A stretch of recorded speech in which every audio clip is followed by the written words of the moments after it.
Pode ir. Bom, boa noite a todos. É com muita alegria que eu estou aqui com a professora Márcia Ribeiro, Márcia Gonçalves Ribeiro, que é professora associada do Departamento de Pediatria da UFRJ e chefe do ambulatório do Serviço de Genética do IPPMG. E como a gente estava percebendo, né, na pandemia, muitas crianças, assim, que a gente estava fazendo acompanhamento normal, a sua puericultura certinha, se perdeu, né, nesses meses, nesse tempo de ficar em casa. Então, assim, a gente fala dessa importância, né, do diagnóstico de AME, que é uma doença rara, porém, o pediatra geral tem que saber detectar, tem que saber conduzir, e a gente hoje vai falar sobre isso, sobre essa foco genético da doença e seu acompanhamento e seus diagnósticos diferenciais. Então, é com muito prazer que eu estou aqui com a professora Márcia. Eu estou aqui, o doutor Isaías, que é o presidente do Departamento Científico de Genética, está aqui conosco também. E acho que essa noite vai ser bastante produtiva, tá? Então, eu vou passar a palavra para a doutora Márcia, e no final, se alguém quiser fazer alguma pergunta, pode colocar aqui, que eu vou passar depois ao final da conferência. Obrigada, Márcia. Então, boa noite a todos. Inicialmente, eu queria agradecer, mais uma vez, poder falar um pouquinho da genética e mostrar como ela pode ser importante na vida de todos, porque, antigamente, o geneticista ele era um pouco limitado à dismorfologia, Então, era a criança mal formada, aquela criança esquisita, que o geneticista via e não tinha, às vezes, muitas ferramentas para fazer um diagnóstico, e com isso, muitas vezes a gente demorava muito tempo, e a gente ganhou a fama de não resolver, de não tratar, que é médico que não trata, e o tempo foi fazendo isso mudar, Hoje em dia, a genética, ela abrange, assim, praticamente todas as áreas da medicina, porque mesmo as doenças multifatoriais, a gente tem descoberto genes, polimorfismos que podem levar alterações que facilitam a escolha de um tratamento, até indicam a escolha de um tratamento. Então, isso é muito vivo, A genética está passando por um momento muito vivo e, de fato, qualquer médico pode se deparar com uma pessoa que precise de um conhecimento dentro da genética. Não é só agora síndrome de Down, não. Então, eu agradeço sempre a oportunidade de poder falar um pouquinho da nossa história, do que a gente vivencia há tanto tempo, e historicamente também, e de como a gente tem avançado no tempo, e avançado bastante. Então, nós hoje em dia somos tratadores também, já que ficou aquela história do médico tratador, mas a gente sabe que o médico é preventivo também, é muito importante a prevenção. Então, o desenvolvimento, como a doutora Kátia falou, é algo assim importantíssimo de ser acompanhado. E a gente tem sentido uma certa falha, independente até da pandemia. Com a pandemia piorou, mas no acompanhamento de crianças, do desenvolvimento normal. E aí o atraso não é identificado. Então, sempre é uma oportunidade de falar, de lembrar. Muitas coisas aqui que eu vou falar, vocês já sabem, e outras talvez não, mas a gente sempre tem a oportunidade de relembrar, tá? Então, eu vou e agradeço também a Novartis, essa oportunidade de estar sempre falando, complementando um pouquinho e aprendendo também. Então, vou compartilhar minha tela. Aí, vou pedir para vocês. Cadê?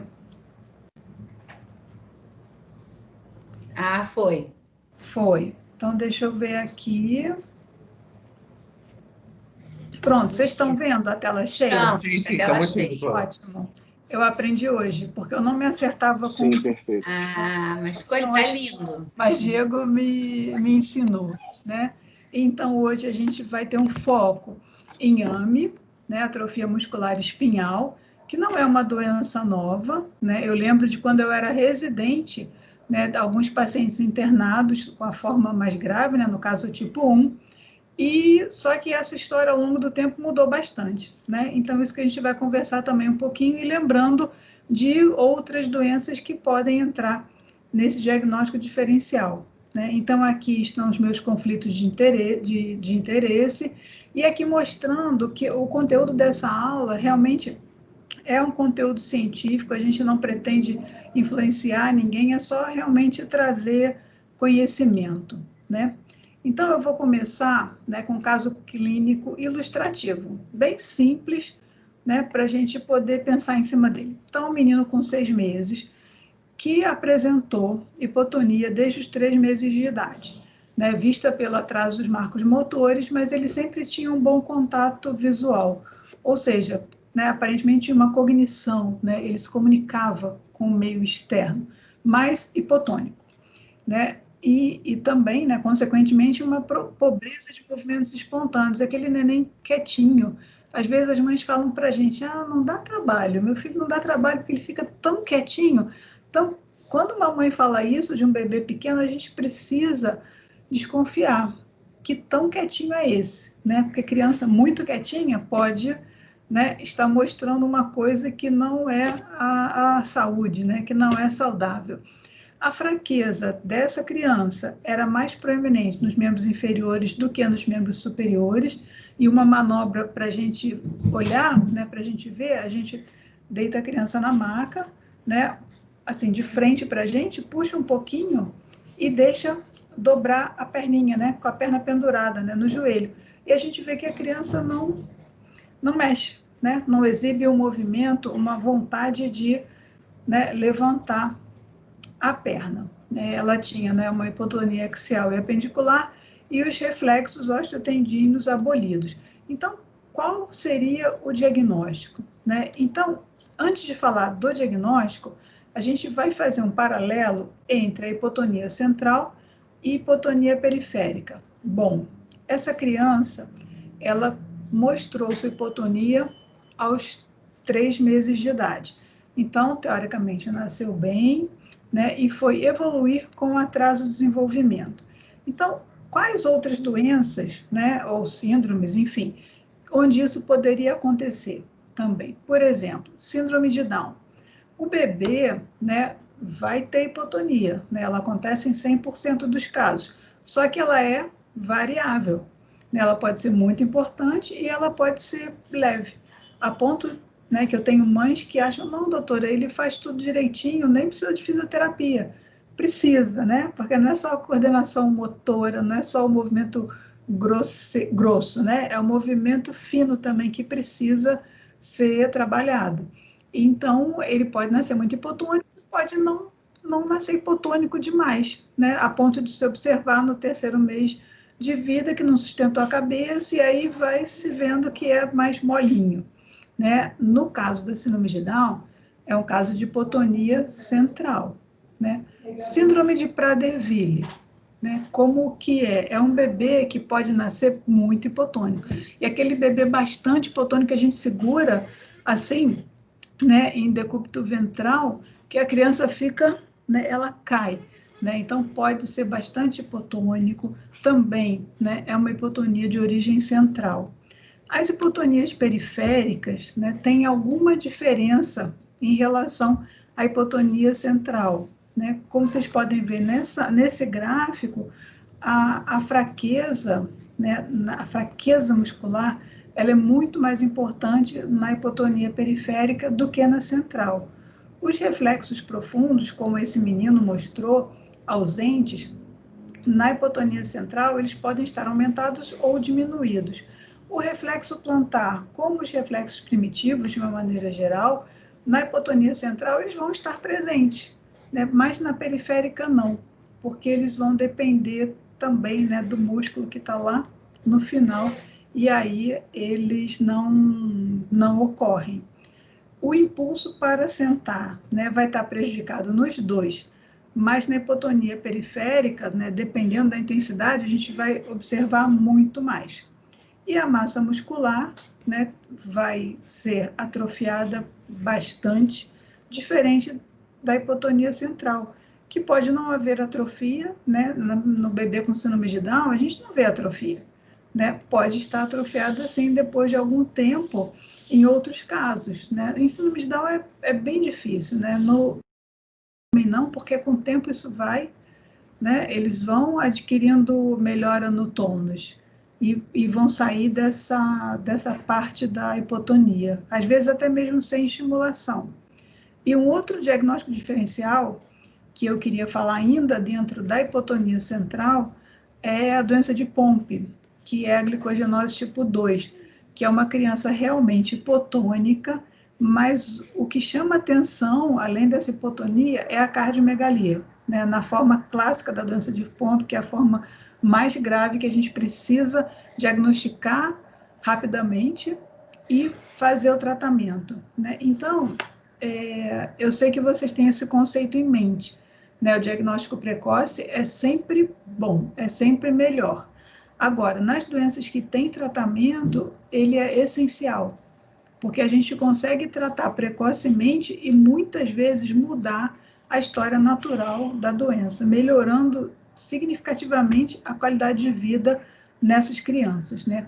As outras doenças que cursam com hipotonia periférica, assim, são um mundo, né? Doenças neuromusculares, assim, à vontade, né? Para a gente investigar. E aí vai depender de toda uma semiologia e investigação complementar que a gente possa fazer, né?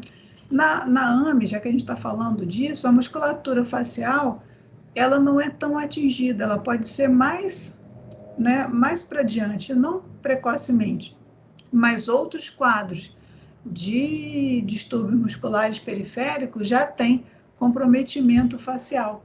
Então, a gente vai, né, tateando, examinando, porque a gente acredita, né, que a gente vai longe com a anamnese e o exame físico, né? E nas doenças genéticas, a anamnese é para saber, né, se o casal é consanguíneo, se tem algum caso parecido na família, ou se tem um caso, assim, que morreu precocemente. Então, a gente sempre pode desconfiar, né? E sem falar nos erros inatos do metabolismo também, né, que vão cursar com hipotonia. E aí, puxando o lado para a genética, né, a gente sabe que hoje em dia tem se falado muito em doença rara. E segundo a definição da OMS, doença rara, assim, acontece em pelo menos 65 pessoas a cada 100 mil indivíduos.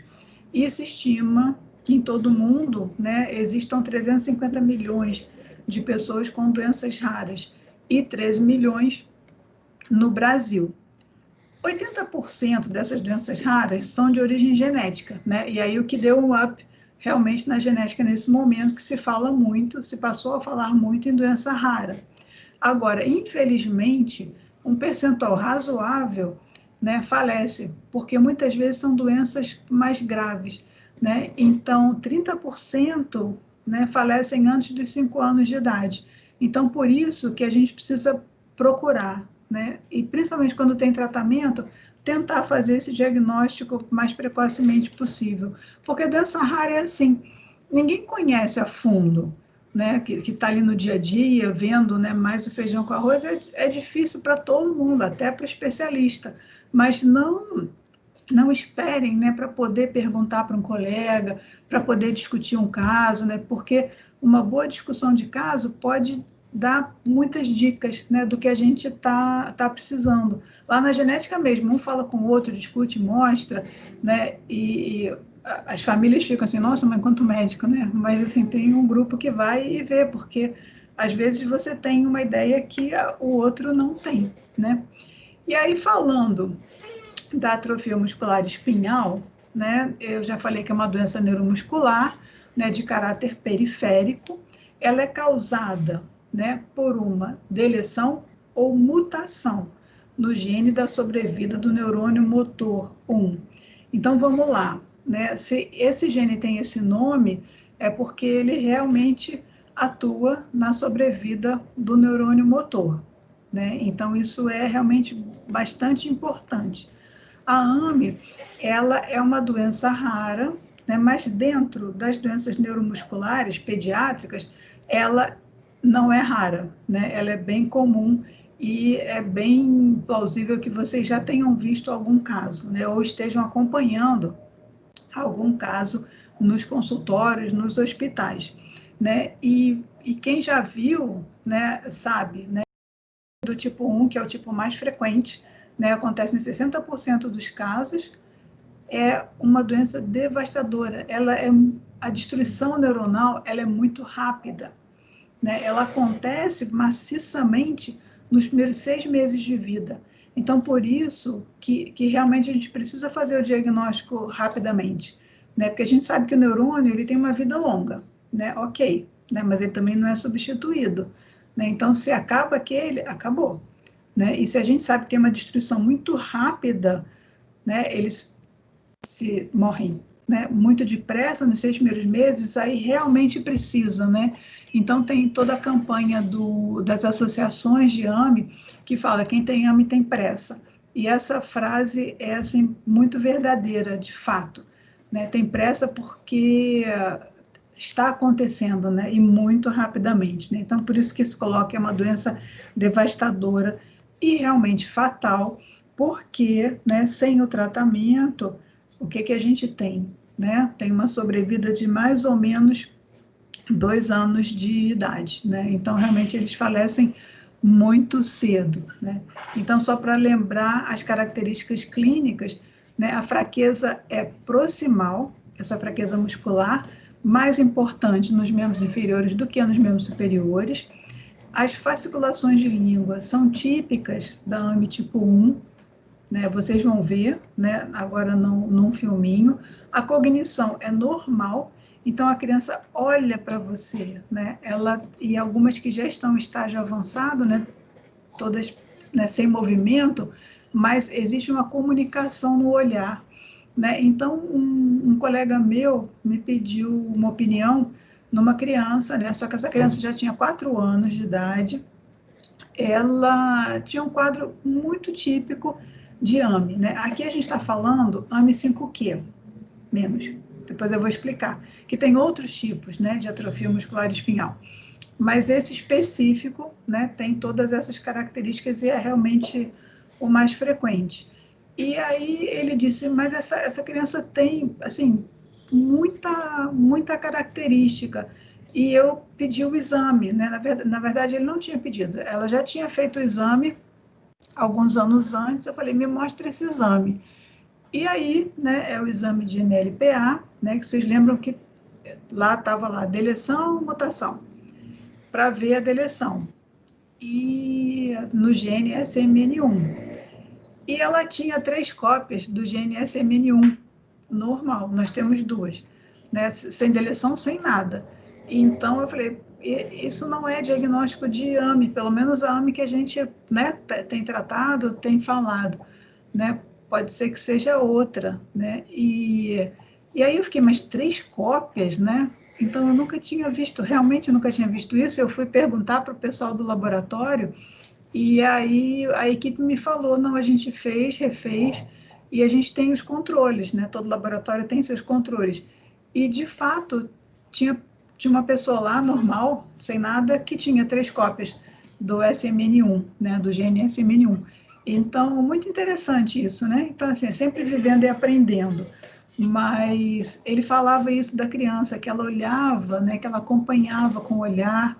Então, isso ele ficou, né, pensando nessa possibilidade, né? Eu não sei, porque isso é mais ou menos recente, eu não sei qual foi o desfecho, mas ele ia pedir o sequenciamento do gene para ver se tinha alguma mutação, e aí depois, né, dependendo dessa resposta, ele iria investigar outras doenças neuromusculares. Então, assim, são casos, né, que chamam a atenção da gente, que nem sempre a medicina, né, ela casa direitinho, 2 mais 2 igual a 4, não é, né?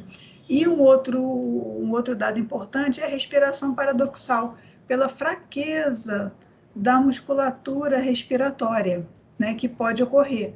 Então, é melhor vista com a criança deitada, né, em decúbito dorsal, que aí a gente pode observar direitinho essa respiração, que já denota a fraqueza dessa musculatura. Então, é como se o abdômen tivesse que ajudar, né, um pouquinho, né, e o movimento é diferente do que seria normal.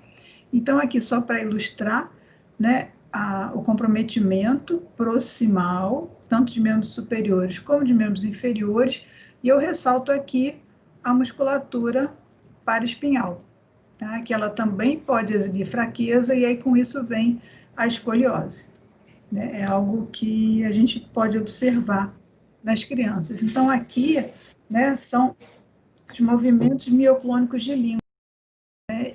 A língua não fica parada. Então, isso é bem típico da AME tipo 1, né? Então, se a gente pedir para a criança, e a criança, né, não conseguir ficar com a língua paradinha, mexendo para lá e para cá, a gente já pode desconfiar. Então, vê como é que ela se mexe, vai para um lado. Então, vamos lá, né? Isso daqui vocês já conhecem, né, da anatomia. Então, a gente tem aqui o neurônio motor inferior, né, a junção neuromuscular e o músculo. Então, existe um comprometimento do neurônio motor e também da junção neuromuscular, não alimentando esse músculo. E aí, com isso, né, a sobrevida do neurônio motor, o neurônio ele morre, e aí o músculo não recebe, né, o que ele deveria receber em termos de estímulo, então ele vai atrofiando, né? Então, a consequência da subexpressão da proteína SMN é justamente, né, a fraqueza muscular, a atrofia e até a paralisia, né? Porque a gente entende essa rota, esse comprometimento. E aí, né, vou falar um pouquinho desse gene, né? Esse gene é tipo, parece Deus, né?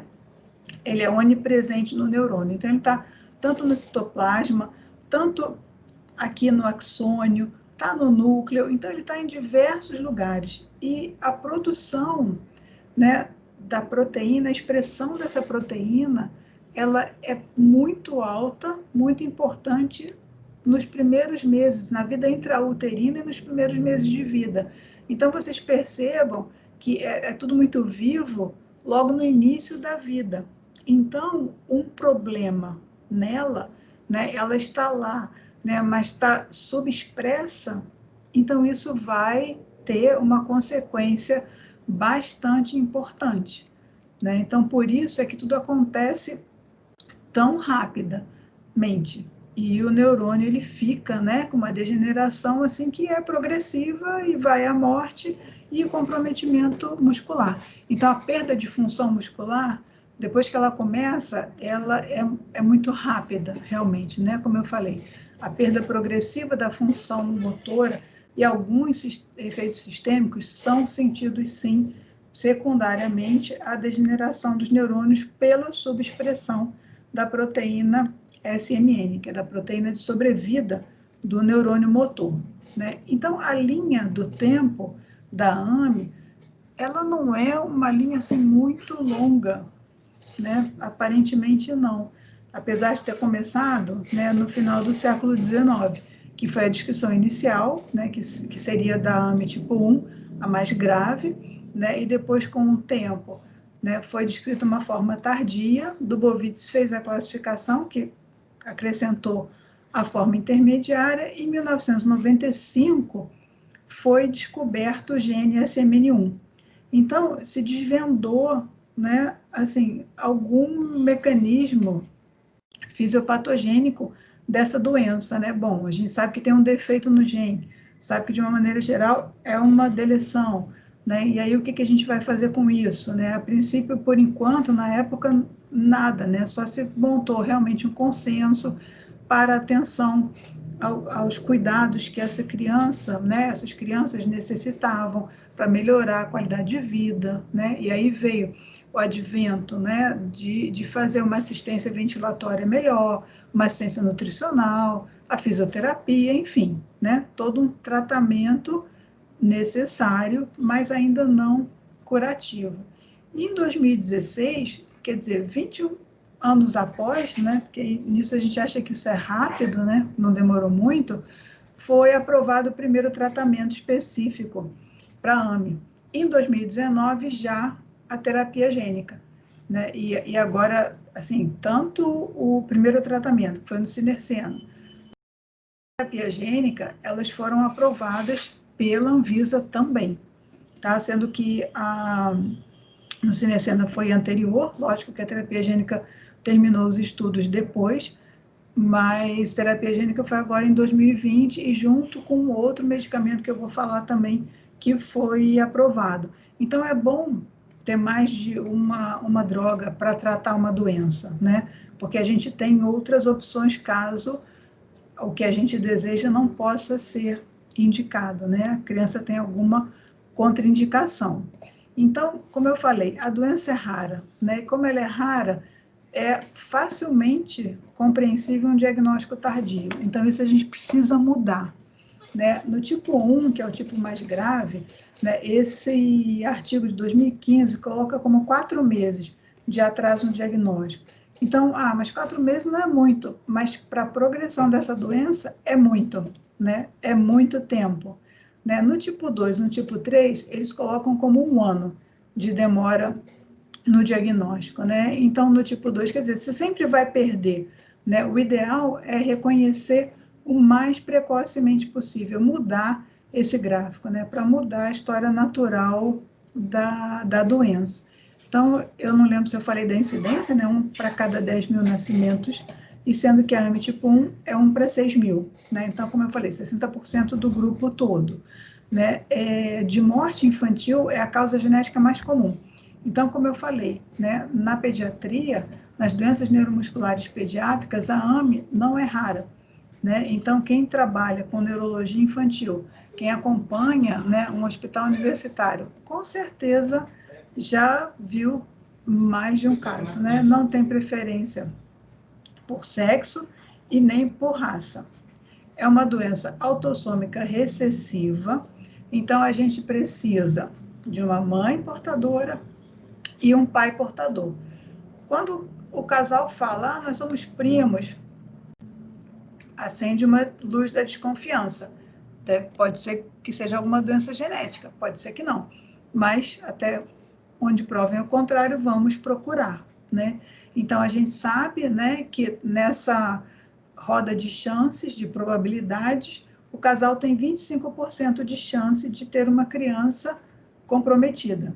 Isso se repete a cada gravidez, porque muitas vezes o casal pensa, eu já tive uma, então agora eu tenho essas outras 3 chances, eu tenho 75% de ter uma criança sem a doença, mas não é bem assim, a cada gravidez isso volta a acontecer, né? E a gente não pode esquecer, né, que esse casal, que tanto o pai como a mãe são portadores, eles têm 50% de chance de ter uma criança, né, filho ou filha, tanto faz, portadora também do gene.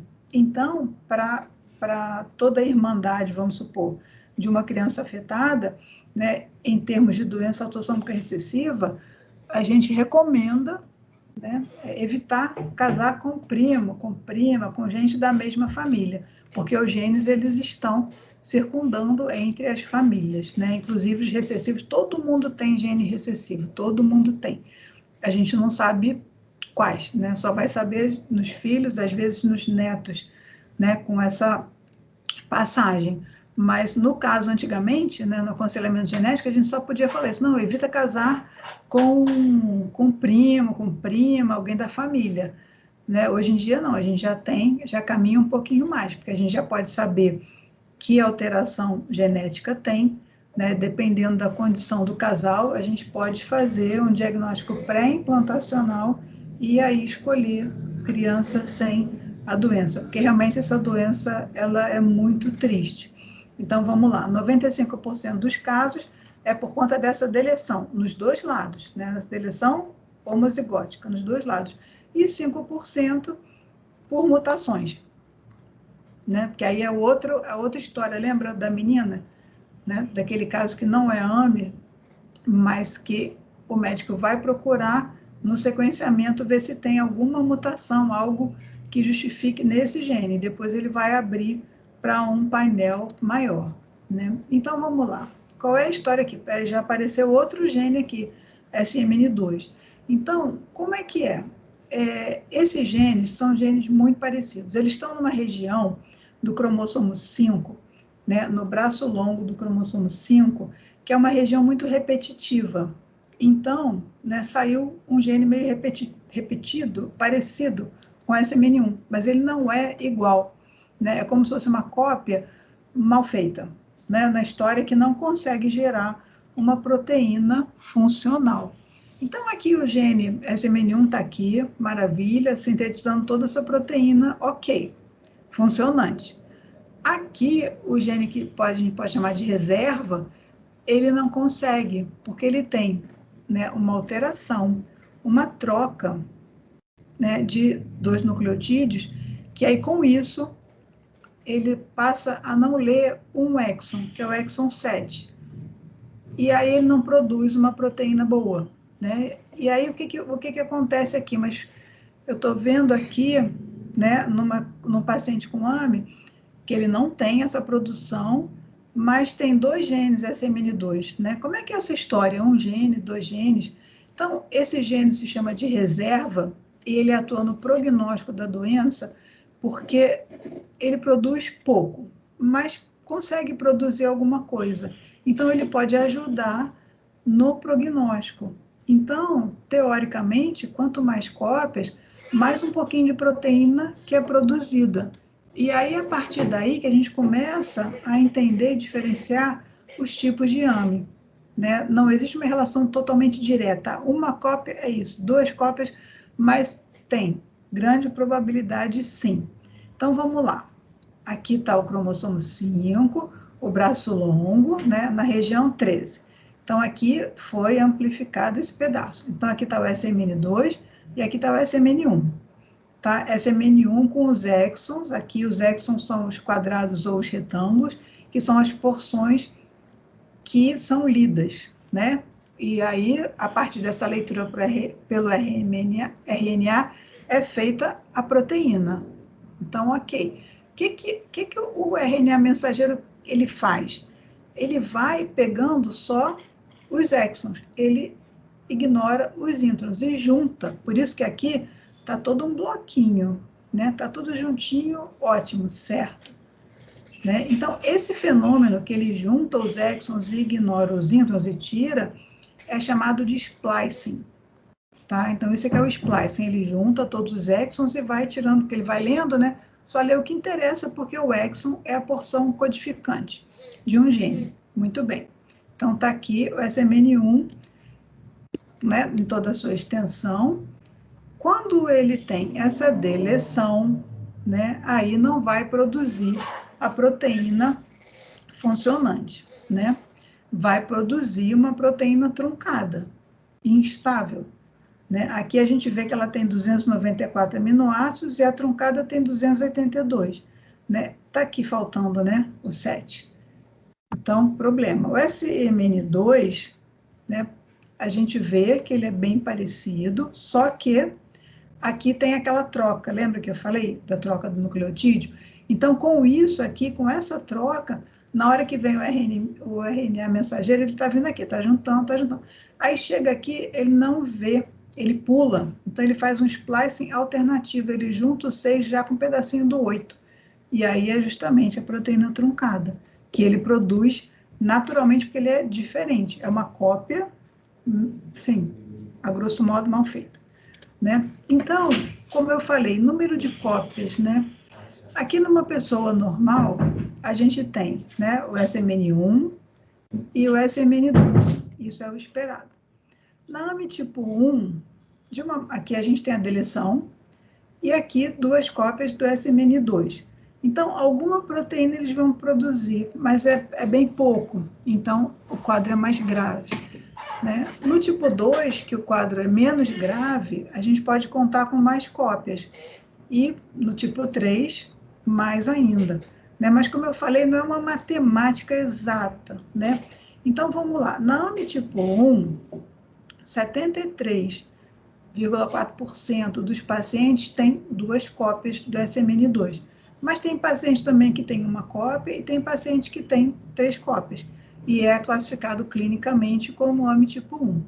né? Ninguém precisa decorar isso, mas assim, a grosso modo, AME tipo 1 tem 2 cópias, AME tipo 2, a maior chance é de ter realmente 3 cópias de SMN2, né? A AME tipo 3, ela pode ter 3 cópias, 5 cópias e até também 2 cópias. Então, a gente, só por aí a gente percebe que tem, né, tem um fator, alteração do gene SMN1, tem a ajuda do SMN2, mas também tem outras coisas que a gente não sabe, né, que vão modular essa resposta através, né, da expressão clínica.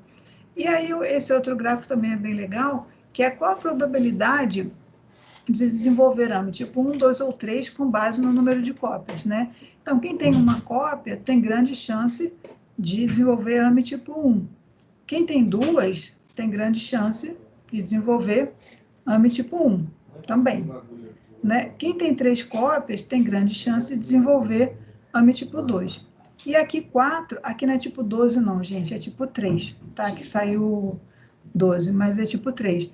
Então, mais ou menos, a gente tem uma ideia, né, pelo número de cópias, quer dizer, que muda o prognóstico, ameniza o prognóstico. Então, quanto mais cópias, menos intensa vai ser a clínica, né? E aí, com isso, a gente tem não só até o tipo 3, mas tem também o tipo 4.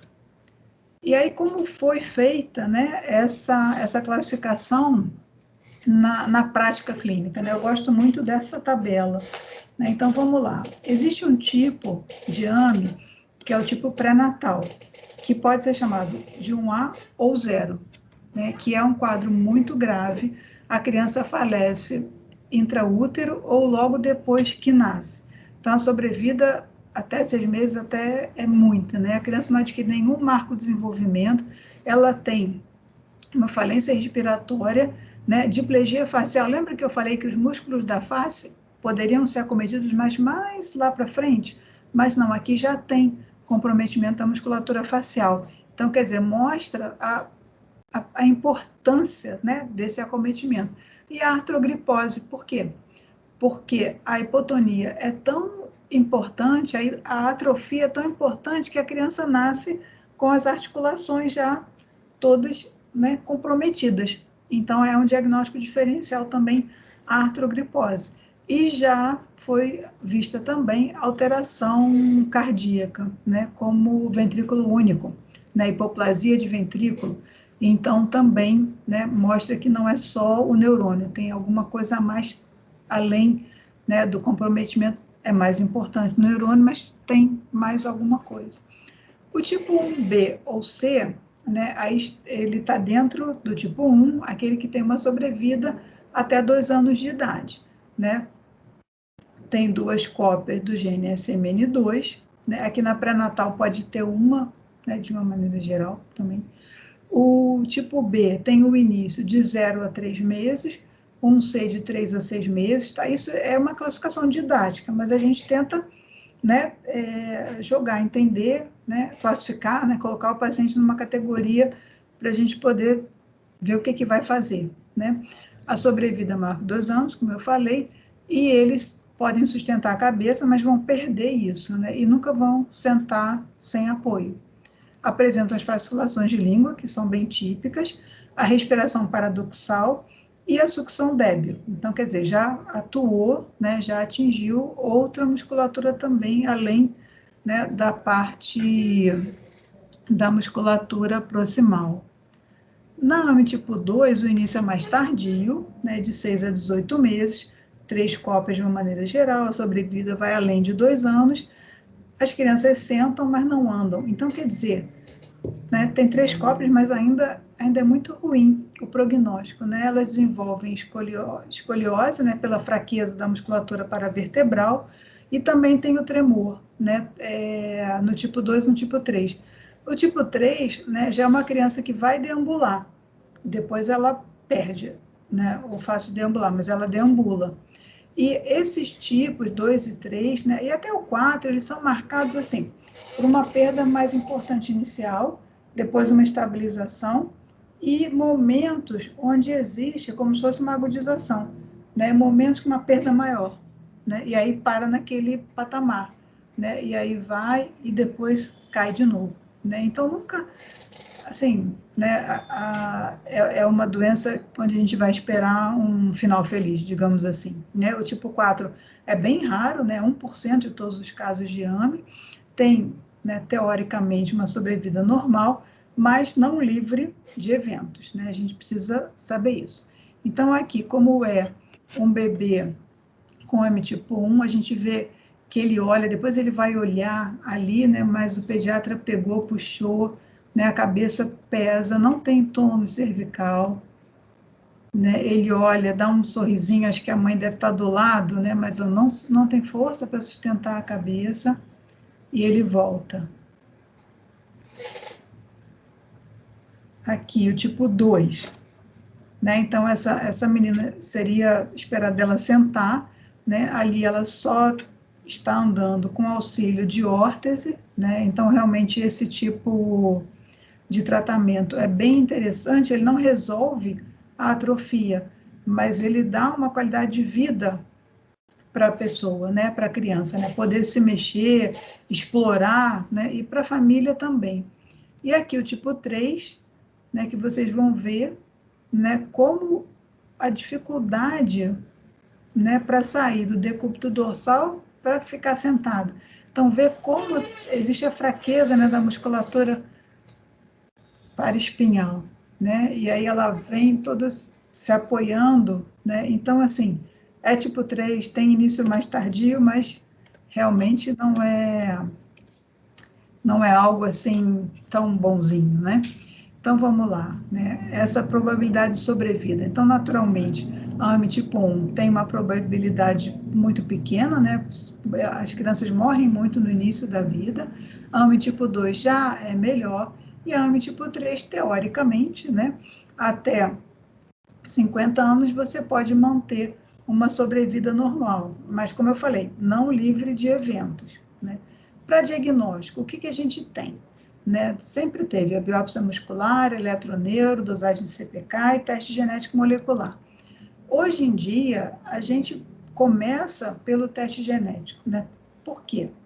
Né? Realmente é um teste mais direto, né? Ele vai fornecer a causa, né? E aí com isso vai dar o diagnóstico, né? Na biópsia, a gente tem realmente atrofia, né, das fibras musculares tipo 1 e 2, a gente pode ter hipertrofia da fibra muscular tipo 1, né? Pode ter uma série de alterações, mas que não são específicas, né? E podem acontecer em outros tipos de doença neuromuscular.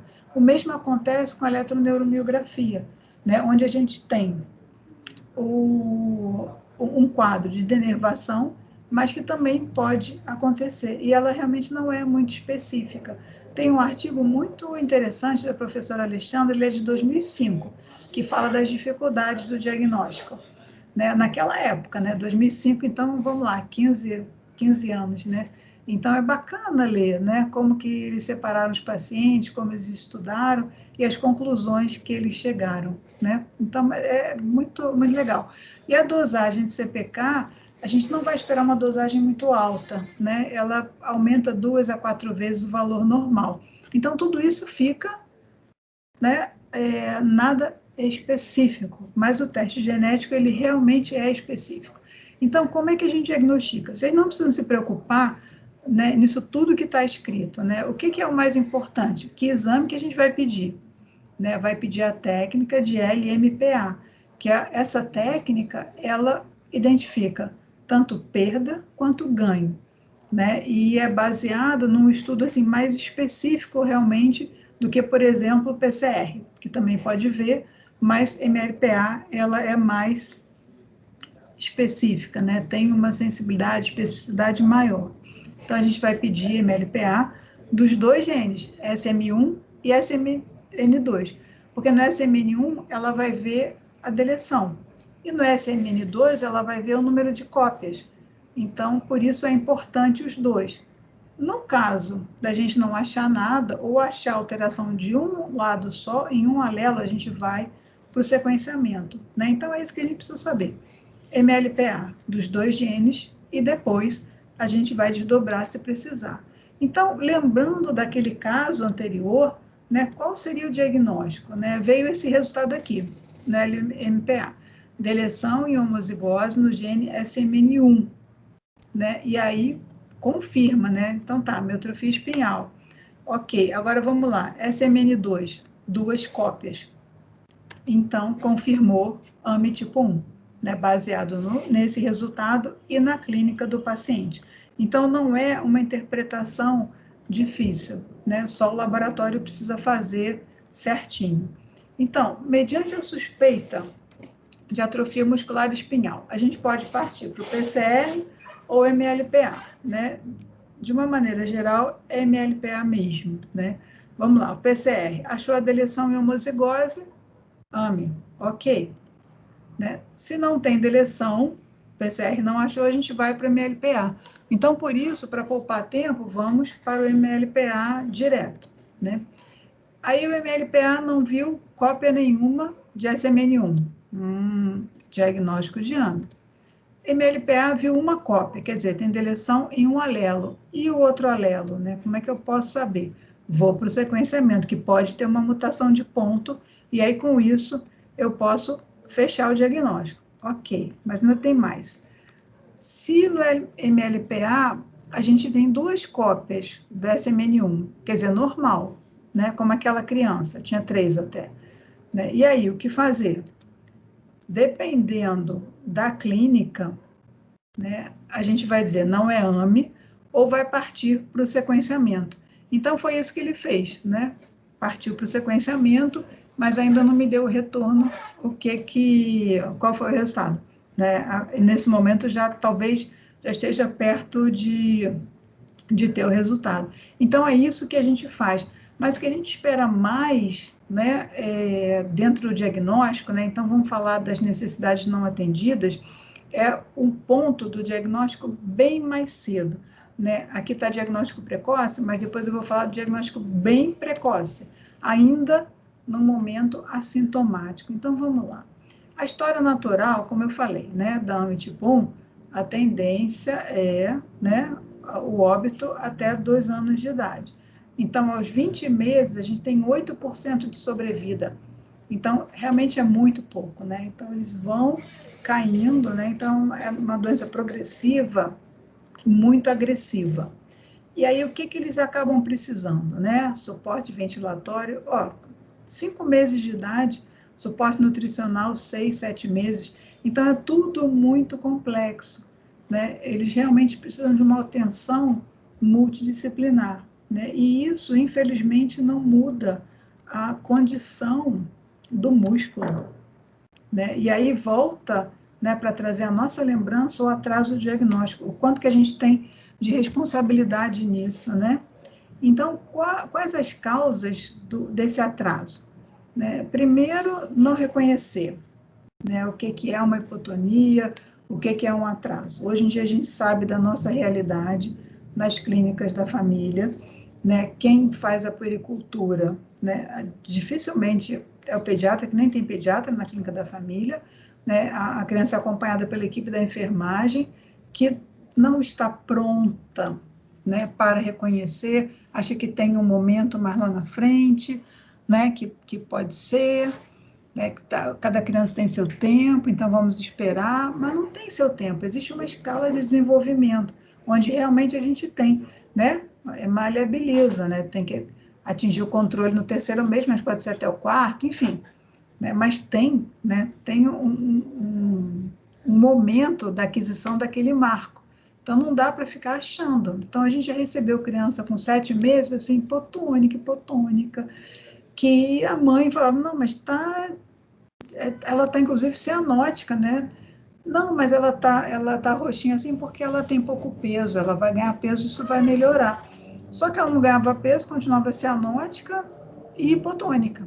E aí essa criança foi parar na emergência por conta de uma pneumonia, e aí foi internada, uma cardiopatia congênita cianótica e pronto. Então, quer dizer, a responsabilidade nossa é muito grande, né? É muito grande nas visitas às clínicas da família, na orientação desses profissionais, de ter certeza que tem uma escala que eles precisam seguir, né, para notar o mais rápido possível o atraso do desenvolvimento, né? Então, isso é um problema, realmente. Por isso que eu acho que a educação para o profissional de saúde, além da educação médica, é algo que realmente pode fazer a diferença, né? O erro diagnóstico, né, porque são tantos diagnósticos diferenciais, então a gente precisa, né, elaborar bastante para poder chegar a um diagnóstico final e bom. E o acesso ao teste genético, porque teste genético não é barato. Então, realmente é difícil, né? E a disponibilização pelo SUS já é algo também mais complexo, né? As indústrias têm ajudado a gente, né? Porque eles disponibilizam esse teste. Então, com isso, a gente consegue fazer o diagnóstico, mas aquilo que eu falei do super precoce, que eu acho que é muito importante, é entrar a atrofia muscular espinhal na triagem neonatal, né? Então, já tem vários artigos, vários estudos piloto que mostram a eficácia da triagem neonatal. E aí, com isso, você consegue eficácia no diagnóstico, né? Quer dizer, não no diagnóstico, na suspeição e depois confirmação. E aí, com isso, você consegue ter uma conduta, né, precoce. Você tratar paciente assintomático, né, que a gente chama de pré-sintomático, na verdade, é um ganho enorme. Então, quem tem AME tem pressa e quem tem AME precisa do teste do pezinho, né? Então, esse trabalho que as associações estão fazendo, né, para incluir no teste do pezinho, isso é importantíssimo, né? Importantíssimo. O cuidado multidisciplinar é um outro ponto, né, que ainda é uma necessidade não atendida, mas que já melhorou bastante.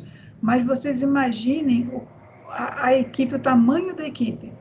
É muita gente, né?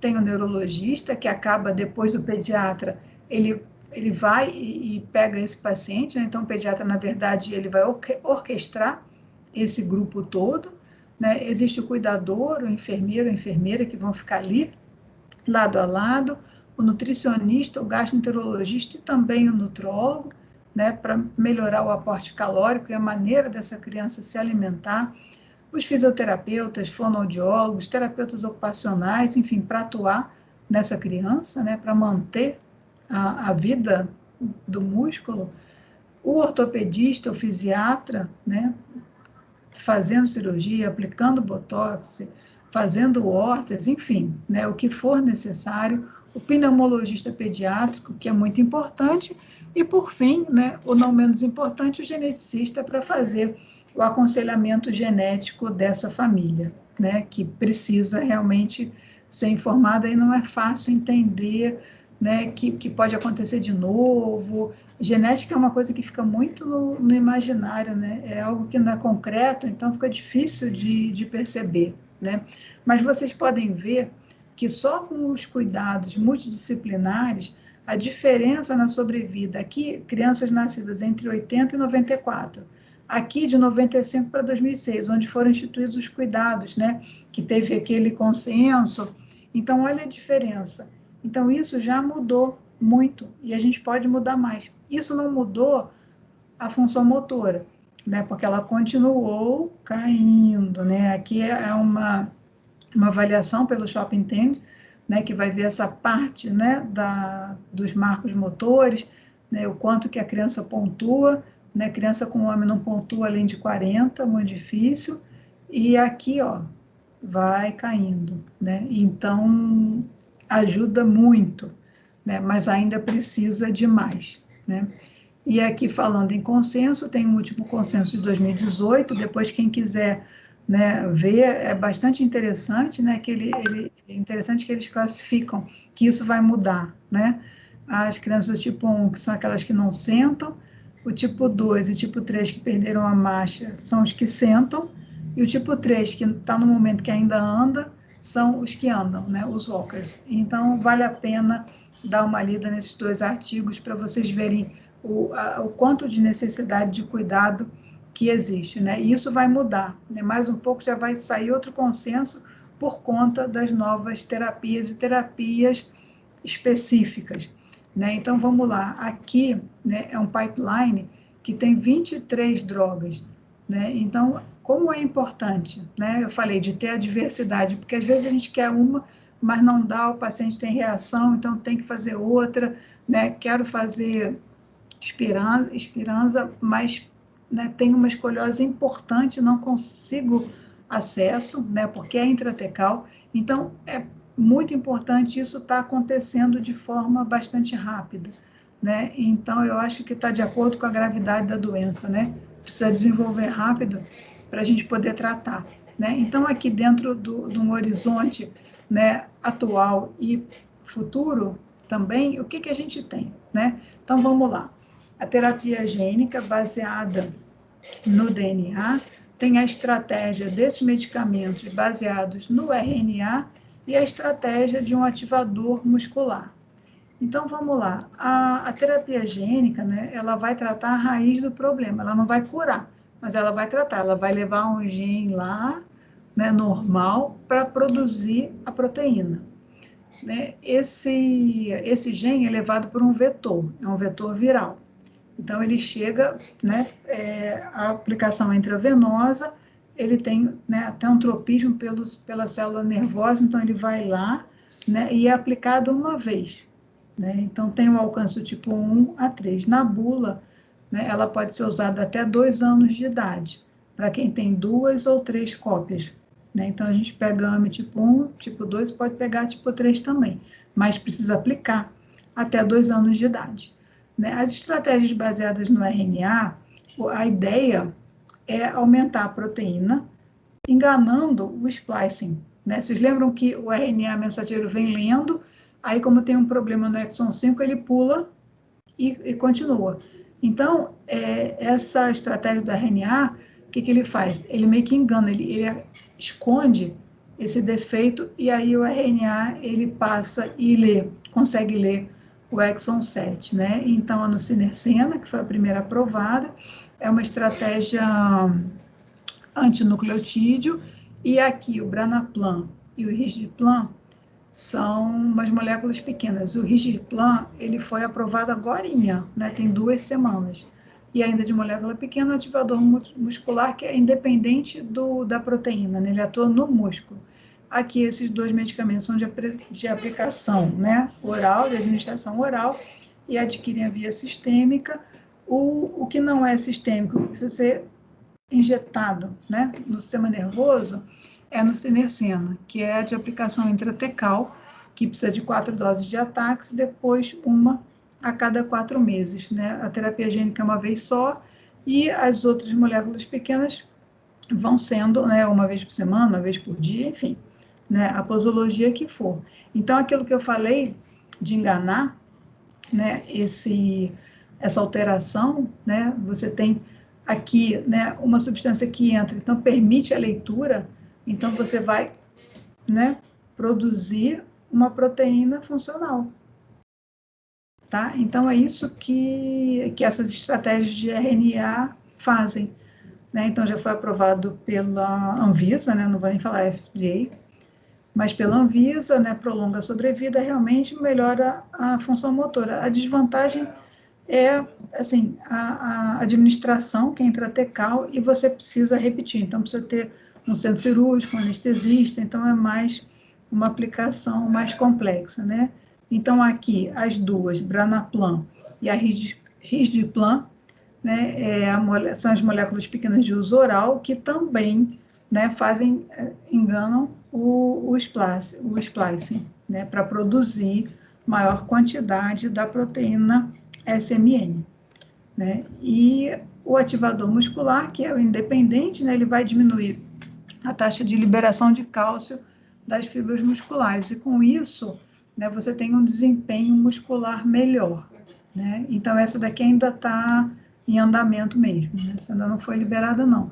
E, por fim, a terapia gênica, né, que eu acabo achando que é meu xodó, né, porque é genético, mas as outras também, né? Mas é bem interessante, né? Esse vírus é um adenovírus associado, é um vírus que não é patogênico. Então, ponto para ele, né? Que todo mundo tem medo da terapia gênica, porque no início, obviamente, né, as coisas vão evoluindo, mas alguma coisa não deu certo.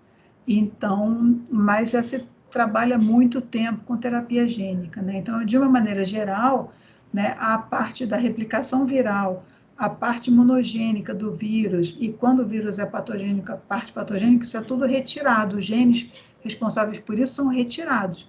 Então, ele fica, né, bem inocente, digamos assim, né? Mas esse não é patogênico. A capacidade imunogênica é muito pequena, né? Ele é fácil de ser produzido, né? Ele tem um tropismo, né, pelo sistema nervoso, então tudo isso facilita, né?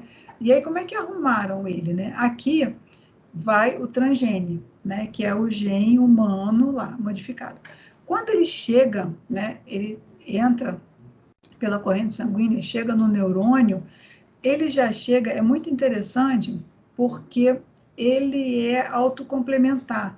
Ele não é uma fita que precisa se multiplicar na outra, como o DNA, né? É duplo filamentar. Ele não precisa, ele já é complementar. Então, ele já chega, né, trabalhando, né? Ele já chega fazendo o que ele tem que fazer. Por isso que, quando é administrado, a resposta é rápida, né? Realmente, ela é bem rápida em termos da produção da proteína. E ele também tem esse promotor contínuo, que é bem interessante, que ele ativa essa transcrição e a expressão continuamente sustentada da proteína. Então, até o presente momento, a gente tem 5 anos, né, crianças que já fizeram a terapia gênica com 5 anos, assim, já tem 5 anos de terapia gênica, 5 anos e um pouquinho, e a produção está ok.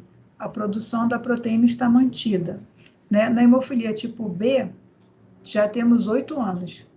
Então, quer dizer, é algo que realmente, né? Porque a primeira coisa que a gente pergunta, puxa, uma aplicação só, será que, né? Será que dá conta do recado? Até o momento, sim. E toda essa parte aqui foi produzida para realmente ter uma expressão contínua. Então, ele chega lá, começa a produzir logo, né? Porque ele é autossuficiente, digamos assim, né? Autocomplementar, vai e também é contínuo. E uma vantagem é que ele não se integra ao genoma humano, ele não vai lá e gruda no DNA, ele fica do lado, né, do DNA da pessoa, ele não se integra, ele vai fazendo o trabalho dele sozinho. Então, isso é bom, porque quando a gente tem um vírus integrativo, ele pode modificar, né? Então, quer dizer, precisa de mais tratamento ainda para isso não acontecer, mas ele não se integra. Então, isso é muito, muito interessante, muito promissor, né? Coisas que crianças com AME tipo 1 não fariam nunca, elas estão fazendo, né? Principalmente com o tratamento dos pré-sintomáticos. Então, é muito importante, gente. Então, como mensagem final, né, que a gente vai lá para o início, né, lembrar da hipotonia. O que pode gerar hipotonia num bebê? Né? Então, a gente vai raciocinar, é central ou é periférica? Então, a gente precisa da semiologia, né? Precisa dos exames, precisa da história para poder fazer o diagnóstico, né? Pelo menos a suspeição. E a genética vem aqui com o diagnóstico, né, ali, específico. É isso, tem deleção, tem mutação, né, e apresenta também quantas cópias do gene SMN2, que é um modificador da história da doença, né? Então, a gente sabe que, de acordo com a clínica, e esse resultado a gente vai, né, classificar dentro desse espectro, né, de tipos 1, 2, 3 e 4. A fraqueza, lembrando, né, que aí pode ser uma dica, que é mais das pernas do que dos braços, né, e ainda que voltou o diagnóstico de tão importante, né, que a gente usa MLPA só para lembrar como é que a gente vai, né, chegar aqui nessa genética, e lembrar das necessidades, né, do diagnóstico precoce, a multidisciplinaridade e a necessidade de novas terapias, né, que já temos 3, olha que bacana, né, mas ali naquela lista de 22.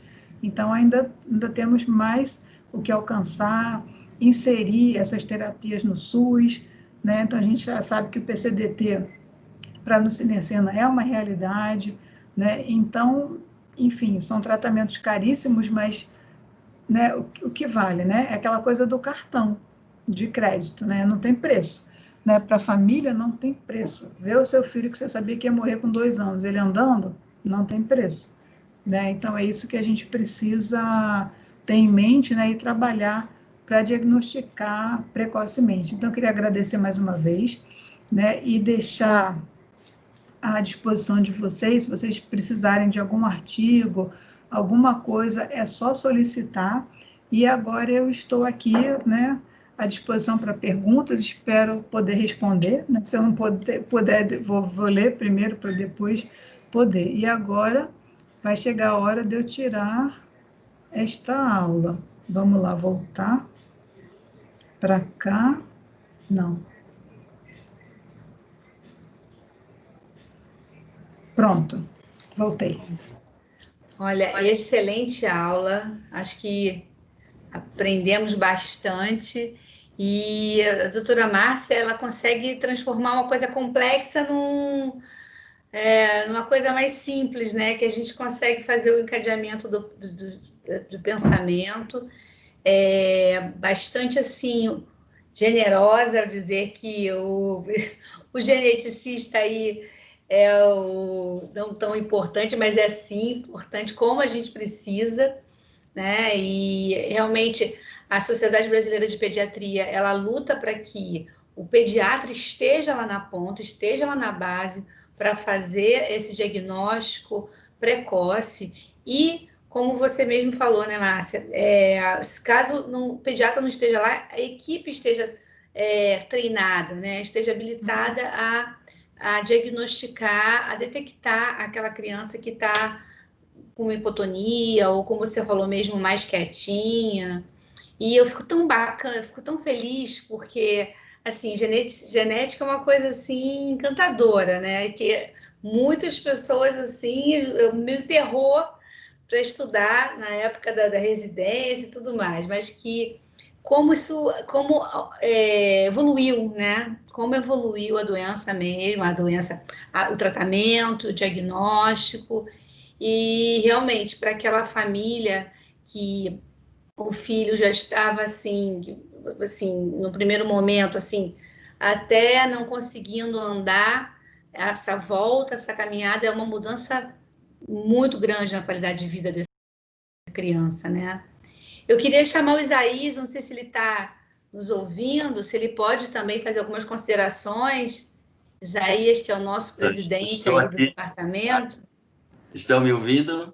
Sim. Cara, Bem, há tudo poucos bom? dias eu assisti outra palestra da Márcia e eu falei a mesma coisa que você. Parece que foi uma reprise. E Márcia foi minha orientadora, ela sabe que eu sou fã dela, né? Márcia, todo mundo ama a Márcia e as aulas dela estão excelentes, né? E maravilhosas. E, Márcia, eu queria então, excelente, e assim, pena que eu tô, essa é uma aula para pediatras. Como eles precisavam assistir a sua aula, Márcia, é impressionante.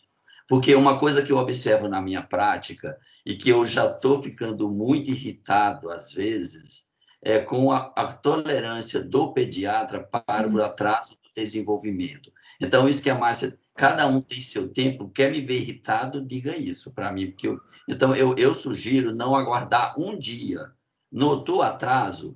Tem que investigar. Então, eu acho até, Cátia, uma sugestão de temas para Sim. ação junto aos pediatras seria, a gente poderia fazer uma live, não tolere atraso do desenvolvimento, porque toda criança que eu recebo tem atraso, e a história é a mesma. Não, o pediatra dizia que pode esperar um pouco, cada um tem seu tempo, vai falar. Isso é uma coisa que assim, tem me irritado até. Então, eu sugeria uma ação, alguma promover algum evento para pediatra, não tolere atraso de desenvolvimento. Então, Márcio, o que eu queria saber, qual é a média de diagnóstico de AME aqui no Brasil? Você sabe existe essa estatística? Talvez nem exista, né, esse dado, né? Eu acho que não tem, né? Mas lá no ambulatório, né, que a Alexandra conduz, e ela tem uma experiência danada, né? Então, ela fala mais ou menos nesse período que aquele artigo que eu mostrei, né? 4 meses, 5 meses, tipo 1, e depois vai 1 ano e mais, né? Então, pode parecer pouco, né? Quando a gente fala de mucopólio, 4 anos de atraso, 5 anos. Ah, mas 4 meses então não é nada, mas é que a doença é muito ruim, né? 1 ano de atraso nos outros tipos também, e no tipo 4, então, não se sabe mesmo o quanto que de atraso é. Agora, uma coisa que você falou, né, não é só o pediatra, eu acho que assim, a gente precisa ir para as clínicas da família, né, fazer uma Sim. ação dessa na clínica da família, porque para, né, tipo assim, levar, né, o gráfico, né, de desenvolvimento, né, bem prático, bem simples, porque assim, ó, se passar disso, porque se o pediatra, né, pode ter essa dificuldade, imagina a enfermeira, o enfermeiro, que está vendo ali com a criança. Aí, às vezes, ele é mais condescendente, espera mais. Sim. Com certeza, né? Tem um Isso. comentário aqui da Michele também. Você quer fazer, Michele? Como somos poucos aqui, você quer abrir seu microfone? Que ela Boa noite, perguntou se... professora Márcia. Boa noite, professora Cátia, professor Isaías. Excelente a aula. Uma dúvida que eu tenho, assim, como pediatra, o que eu vejo ainda muito trabalhando na rede pública é essa dificuldade nós termos, de fato, em mãos o resultado do teste do pezinho, da triagem. E fica sempre com a resposta que o posto não avisou, a clínica da família, e a gente tem essa incerteza do que a gente está adiante, né? A gente tem um atraso de desenvolvimento, muitas vezes, foi o que o professor Isaías falou. Muitos ainda falam sobre vamos aguardar o tempo da criança e a gente perde o time. De tratar exatamente e encaminhar, né? A gente tem o CISREG, mas eu encontro pelo menos uma dificuldade grande quando a gente está fora do hospital universitário de encaminhar essas crianças. E a minha dúvida é, na ponta do geneticista, a gente tem visto o aumento desses casos? A gente sabe que a triagem para o teste para o AME a gente ainda não tem, mas a gente tem essa estatística, esse aumento percebido pelo geneticista? Olha, eu não vou dizer que tenha, porque vai chegar primeiro mesmo no neurologista.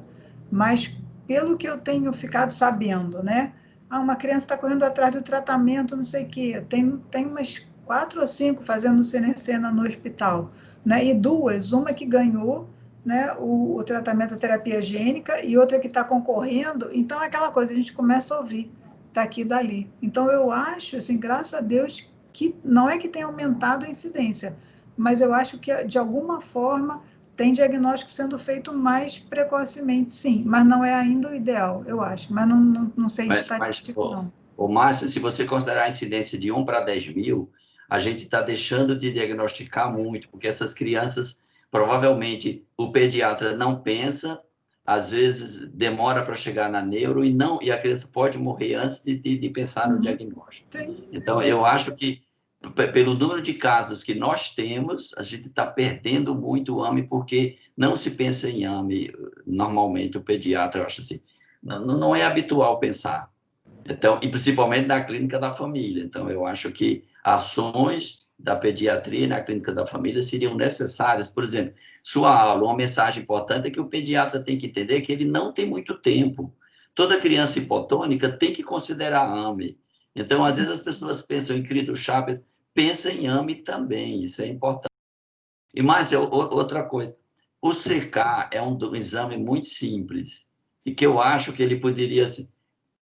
Criança hipotônica, peça CK, V estratosférico, lá nas nuvens, é distrofia muscular.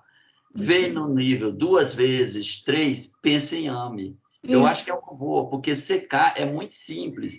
Então, o pediatra pode, assim, ele tem um parâmetro bem firme, bem real. Toda criança hipotônica, dosagem de CK, 2 vezes o valor, 3, já vai pedir o MLPA-S. O pediatra pode pedir esse exame, eu acho que ele não precisa mandar para o geneticista, ele pode pedir já. Então, assim, ele não vai perder tempo, e a criança, a gente sabe que AME não pode demorar, não é? Porque se Não, você... e a coisa, assim, de ver, né, resultados, assim, de estudos, nossa, a criança andando, é uma coisa assim... Nossa, é uma alegria.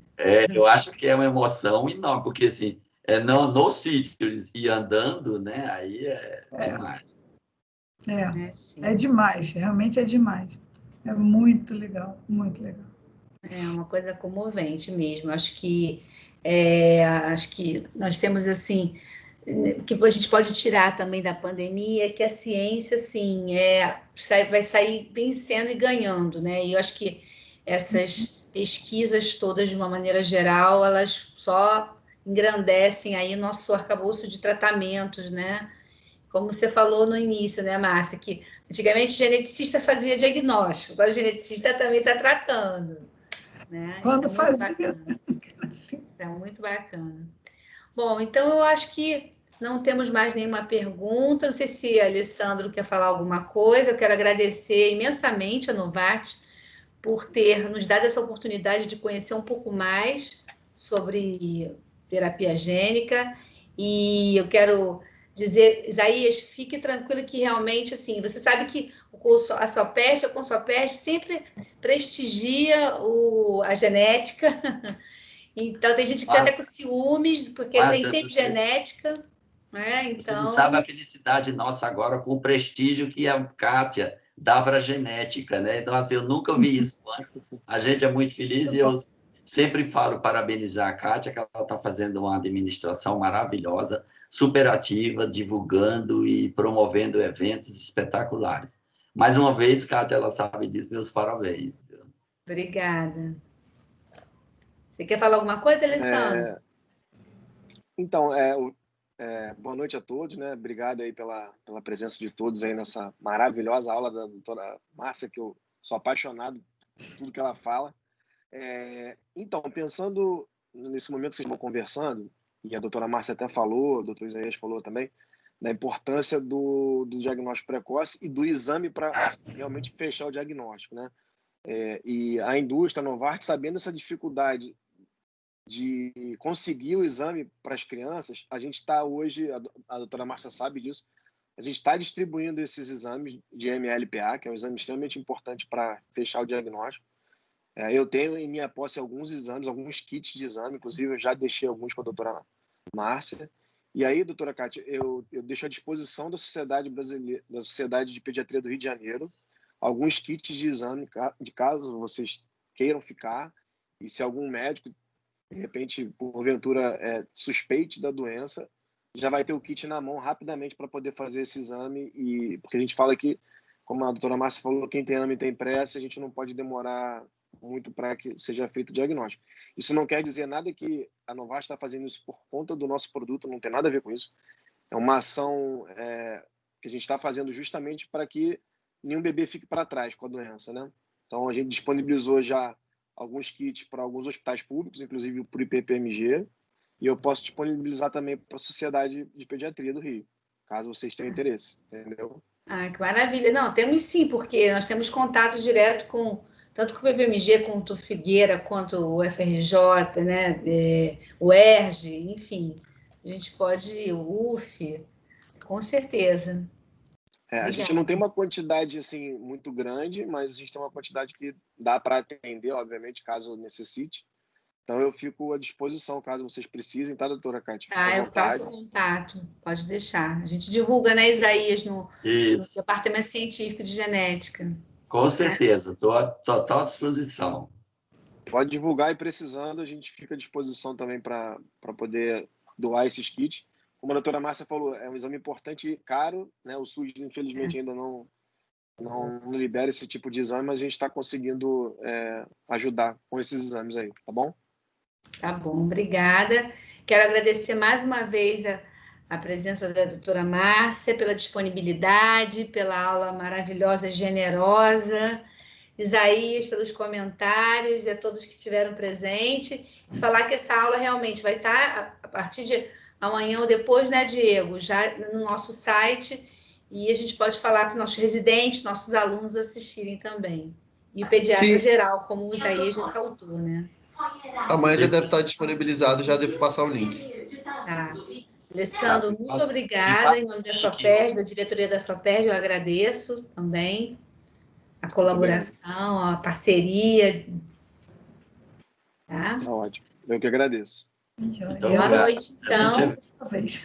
Márcia, você quer falar alguma coisa? As palavras Eu só finais queria aí? agradecer de novo, que foi muito agradável. É assim, apesar da gente não estar em contato direto, né? Mas, sabe, flui bem. Muito bom. Também adorei. Eu vou estar encerrando a Obrigada. gravação então, tá, doutores? Tá bom, Diego. Obrigada. Boa noite.